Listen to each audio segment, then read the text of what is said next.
Welcome to the Deep Dive.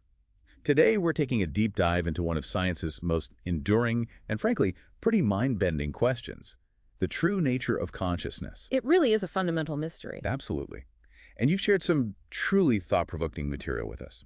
Our mission today is to explore how our understanding of the universe's fundamental building blocks might actually reshape how we perceive our own minds. That's the core question, yeah. How does the physics of matter relate to the experience of mind?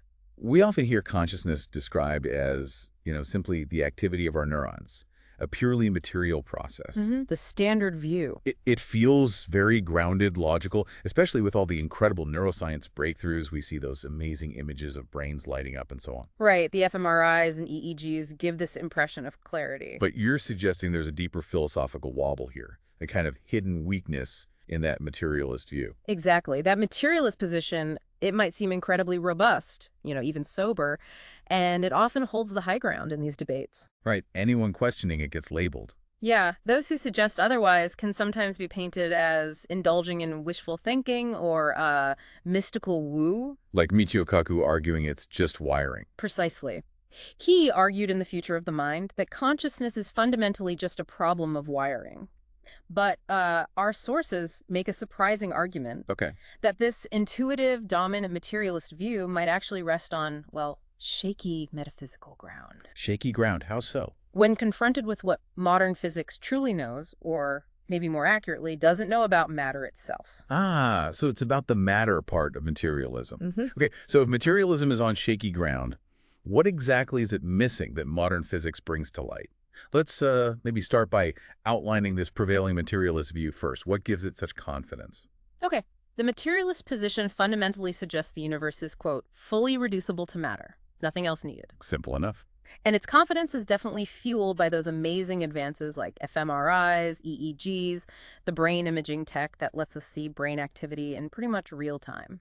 Which seems very compelling. It does. And it leads many researchers, and the public too, to embrace materialism's seeming finality. The idea that we're just on the cusp of fully explaining consciousness through biology. But you're highlighting a kind of counterintuitive point here, that this confidence in what matter is stands in stark contrast to what physics actually understands about it. Is that right? Precisely.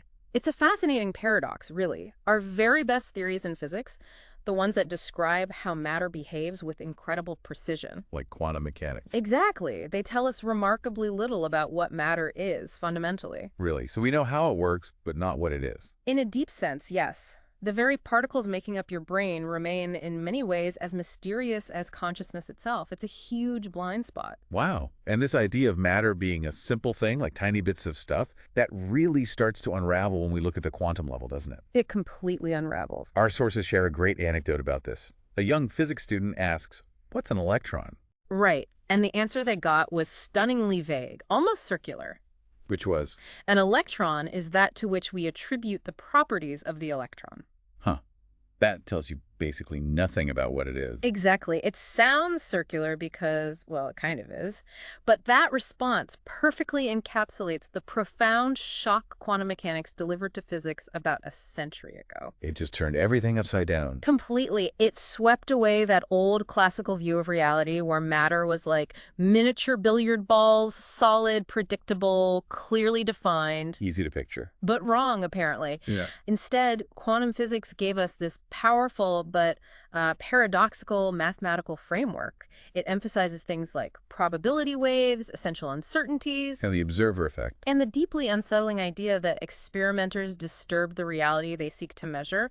The observer isn't separate. So physicists were faced with this profound weirdness. How did they even deal with that? Did they try to explain what an electron really was, or did they just ignore the weirdness? Well, many learned to shut up and calculate. It became a kind of practical dictum. Just use the math, don't ask what it means. Pretty much. Focus on the incredible predictive power of the equations, which is astonishing, but don't get bogged down in the deep philosophical implications about the true nature of matter. But that seems unsatisfying. It is. For many. And our sources argue that this agnosticism, this not knowing about what matter is, hasn't really found its way deeply enough into other fields. like neuroscience or biology. Ah, so there's a disconnect. A major disconnect, potentially, where researchers in other fields might hold tightly to a materialist conviction that's actually, quote, out of step with what we physicists know about the material world, or perhaps what we don't know. Okay, let's dig into that change. You mentioned the classical view versus the quantum view. Right. To truly grasp the scale of this shift, we need to compare these two profoundly different ways of seeing the world. So Newton first. In Isaac Newton's classical physics, a particle's behavior was beautifully simple, predictable. You had F equals ma, force equals mass, times acceleration. We all learned that in school. Exactly. Position and velocity were clearly defined and clearly imagined properties. You could know both precisely, at least in theory. The world was fully predictable, like a perfect clockwork mechanism. Deterministic. Totally. And it's fair to say, as the source material suggests, that many materialists still carry the baggage of that old classical picture in their thinking about consciousness. They assume matter is like those little billiard balls. But then, early last century, the clockwork broke down. You could say that. Everything changed. We moved from that clockwork universe to something far stranger, particularly when the Austrian physicist Erwin Schrödinger introduced his famous equation. The Schrödinger equation. Okay, how is that different from Newton's F? Well, crucially, unlike Newton's equation, Schrödinger's doesn't give you an exact position and velocity for a particle, not directly. So what does it give you? Instead, you get what's called the wave function. It's often represented by the Greek letter psi. The wave function. And our sources call this an epistemological and ontological mess. That sounds pretty serious. It is. Epistemological means about what we can know. Ontological means about what is. So the wave function challenges our fundamental ideas about both knowledge and reality itself. How? What does it describe? Psi tells you, essentially, that a particle has many positions and many velocities simultaneously. Before you measure it, anyway. Many positions at once. How does that work? It's like the bits of matter are smeared out into sets of potentials or possibilities. They don't have definite properties until measured. So they're not really things in the way we normally think. Exactly. Werner Heisenberg, another quantum founder, explicitly advised people not to think of atoms as things at all. Okay, this is where it gets even weirder, right? The measurement part. This is the core of it, yeah. According to the standard way of using quantum mechanics, when you make a measurement, when you actually look for the particle, the wave function does what? it collapses. That's the term used. All those smeared out possibilities just vanish instantly, leaving only the single reality that your instruments register. Wow, just poof. Poof. And this throws a massive monkey wrench into a simple, objective, materialist view. How so? Because the measurement seems to change things. Think about it. How can there be one mathematical rule for the external objective world before a measurement is made, and another that jumps in after the measurement occurs? It seems like reality behaves differently depending on whether we're looking. Which sounds very subjective. It does. This measurement problem implies the act of observation might be influencing reality itself. Or at least our description of it needs to account for observation in a way classical physics never did. And physicists have figured this out. Not really. For 100 years, physicists and philosophers have been debating this fundamental issue, trying to figure out what is matter, what is the wave function describing, what happens during measurement. So, if the act of measurement itself seems to be involved, are there any definitive answers? Do we know what matter is, or what the wave function truly describes? Or is it still just shut up and calculate? That's the critical question, isn't it? And our sources are very clear on this. There are no definitive answers. No consensus at all after a century. Nope. Not even close. Instead, what we have is what the sources call a democracy of possibilities, meaning there are multiple interpretations of quantum theory, and each one offers a radically different picture of matter and, well, everything made of it, which is everything. A democracy of possibilities. That sounds almost philosophical rather than purely scientific. It has a very strong philosophical flavor, yes, because we can't currently test which interpretation is right. Can you give us a quick tour? What are some of these leading interpretations, and how different are they? Certainly. Probably the oldest is the Copenhagen interpretation associated with Niels Bohr and Werner Heisenberg. It essentially suggests quantum mechanics doesn't describe reality itself, but only our knowledge of the world. It highlights the observer's crucial role.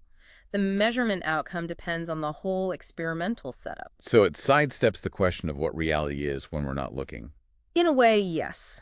Then, completely differently, you have the many worlds interpretation, championed initially by Hugh Everett. This is the famous one, right? Parallel universes. That's the one. It takes the wave function completely literally as describing objective reality. Measurements in this sphere don't cause a collapse.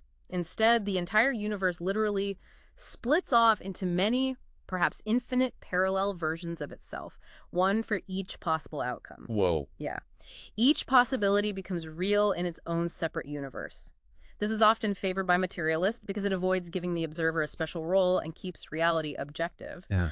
But as our sources point out, it comes with a steep price. Infinite parallel universes. Yeah, I'd say that's a steep price. That sounds even more fantastical than just saying the observer plays a role, maybe. Yeah, you could certainly argue that. It's a mind-boggling idea. And then there are others, too. Like what? Well, there's a newer view called quantum Bayesianism, or cubism. It's quite different again. Cubism. Okay. Its main proponent, Christopher Fuchs, suggests quantum probabilities aren't objective features of the world, but rather represent the degrees of belief or bets an agent and observer makes about the outcomes of measurements. It's about updating our knowledge. So it's about subjective belief. In a sense, as physicist David Mermin put it, cubism attributes the muddle at the foundations of quantum mechanics to our unacknowledged removal of the scientist from the science. It radically suggests it's not the electron's wave function, it's your wave function, your personal description of probabilities. Wow, that really puts this subject back in the picture. So we have Copenhagen focusing on knowledge, many worlds with infinite universes, cubism focusing on subjective belief, all based on the same math. All trying to make sense of the same incredibly successful mathematical formalism, yes, but giving a vastly different pictures of reality. So if there are so many fundamentally different ways to interpret what quantum mechanics is telling us about reality, and crucially, you said there's no way to experimentally pick a winner. That's the key point. Currently, there's no way to experimentally distinguish between these widely varying interpretations. How did that impact the strict materialist position on consciousness? It seems like it pulls the rug right out from under it. It really does. Think about it. If your choice of interpretation is mainly a matter of philosophical temperament, as the sources say. Not based on hard evidence. Exactly. If it's based on what resonates with your existing worldview, then this arbitrariness completely undermines the strict materialist position. Because materialism claims to be based purely on objective science. Right. You can't really appeal to the authority of what quantum mechanics says about the nature of reality, because fundamentally it doesn't say much of anything with regard to its own interpretation. There's no single voice. So the claim that consciousness must be just matter runs into the problem that we don't agree on what matter is. Precisely. And if some interpretations, like Copenhagen or cubism, explicitly bring the perceiving subject back into physics, well, that seems to directly challenge the whole materialist perspective from within physics itself. Materialism loses its claim to that scientific high ground. It's easy to see why materialism gained such traction, though. I'm thinking of that story about Samuel Johnson. Kicking the rock. Yeah, kicking a large rock and saying, "I refute it thus," to dismiss arguments against the solidity of matter. Right, it's a famous anecdote. And that stony dropkick really embodies that sort of hard-headed vision of a world made of simple, solid bits of stuff, doesn't it? It absolutely does, that tangible, common sense feel. And this ball-and-stick vision of reality, as our sources call it, that seems to inspire a lot of the confidence in, finally cracking the mystery of the mind. Just figure out the bits and how they connect. And look, for many everyday applications, even within the brain, Newtonian mechanics and that ball-and-stick view work perfectly well. They're great for explaining things like blood flow or chemical diffusion across synapses. No need for quantum mechanics there. But that's not consciousness itself. Exactly. Our sources highlight that this classical framework just falls apart when you start grappling with the more profound mystery of the mind. The sheer irreducible weirdness of being an experiencing subject, the what it's like aspect. Which brings us right to what the philosopher David Chalmers famously called the hard problem of consciousness. The hard problem. Not just how the brain processes information. Like a computer, that's the easy problem, relatively speaking. Right, function versus experience. But the hard problem is about the vividness, the intrinsic presence of the perceiving subject's experience. Why does all that processing feel like something from the inside? Chalmers argued there's fundamentally something more occurring in consciousness than just computing with meat. A subjective, qualitative dimension. So how does this hard problem connect back to the quantum weirdness and the different interpretations we were discussing? Well, that irreducible democracy of possibilities among quantum interpretations becomes incredibly significant here. It leaves us with these profound, unanswered questions about the fundamental nature of reality, which might include mind. And physicists themselves are divided. Totally. Our sources mention a poll from 2011 where physicists were asked their favorite interpretation of quantum mechanics. Get this. 6 different models got votes. 6. So not even close to agreement. Not at all. And this raises a really interesting point the sources make. Why are some frankly bizarre, weird alternatives, like the infinity of parallel universes in many worlds? Which seems pretty mystical in its own right. Right. Why is that often considered sober scientific thinking by some materialists, while any interpretation that includes the perceiving subject or consciousness in a fundamental way is condemned as anti-science or mysticism? That does sound like a double standard. It really does seem that way. Why is one kind of weirdness acceptable and another taboo? So, pulling this all together then, what does this deep quantum uncertainty about the nature of matter fundamentally mean for our understanding of consciousness? Where does it leave us? Well, it means the supposed high ground of materialism deflates when followed to its quantum mechanical roots. Because the roots themselves are fuzzy, unsettled. Exactly. As we've seen, physicists know that matter remains mysterious, just as mind remains mysterious. And crucially, we don't know what the connections between those mysteries should be. We just don't. So saying consciousness is just a material problem. It's essentially tantamount to saying that consciousness, too, remains fundamentally unexplained, because you're explaining one mystery in terms of another mystery. Okay, that's a really powerful shift in perspective, isn't it? Yes. It flips the usual assumption. It really does. Rather than trying to sweep away the mystery of mind by attributing it to the mechanisms of matter, which we don't fully understand, We need to face the mystery head on. the sources suggest we must grapple with the intertwined nature of the two. Maybe they're not so separate. Which opens up some pretty fascinating possibilities for what consciousness could be. It does. Perhaps consciousness isn't just a side effect, but an emergence of a new entity with its own properties. Or, even more radically, maybe a rudimentary form of consciousness needs to be added to the fundamental list of things the world is built of. Like mass or electric charge or spin, you'd add consciousness. Some physicists and philosophers are seriously considering possibilities like that, yes. Panpsychism or related ideas, because the purely materialist explanation seems, well, incomplete given the state of physics. Wow. What a journey we've been on. We've seen how what seemed like the most straightforward, hard-nosed approach to understanding consciousness, that it's simply matter in motion, The easy answer. is actually deeply complicated by the very physics that describes matter itself.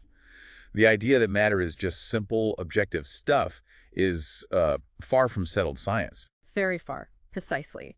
That unresolved democracy of quantum interpretations means that our current understanding of matter alone is really unlikely to explain the nature of mind.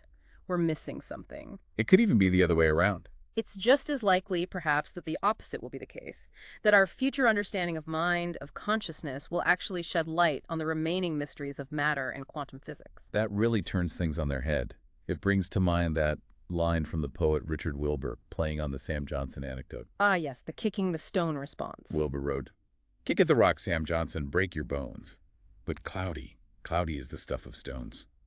Beautiful and apt. The stuff of stones, matter itself, is far cloudier and more mysterious than Johnson, or maybe many modern materialists, assume. Which leaves us, and you listening, with a final thought to mull over. Indeed. This raises an important question for you, the listener. If the very foundation of matter is so open to interpretation, so cloudy, and if the observer, the subject, seems potentially woven into the fabric of quantum reality in ways we don't understand, Then how might this change your own perspective on what it means to be a conscious being in this strange and wonderful universe? something to think about.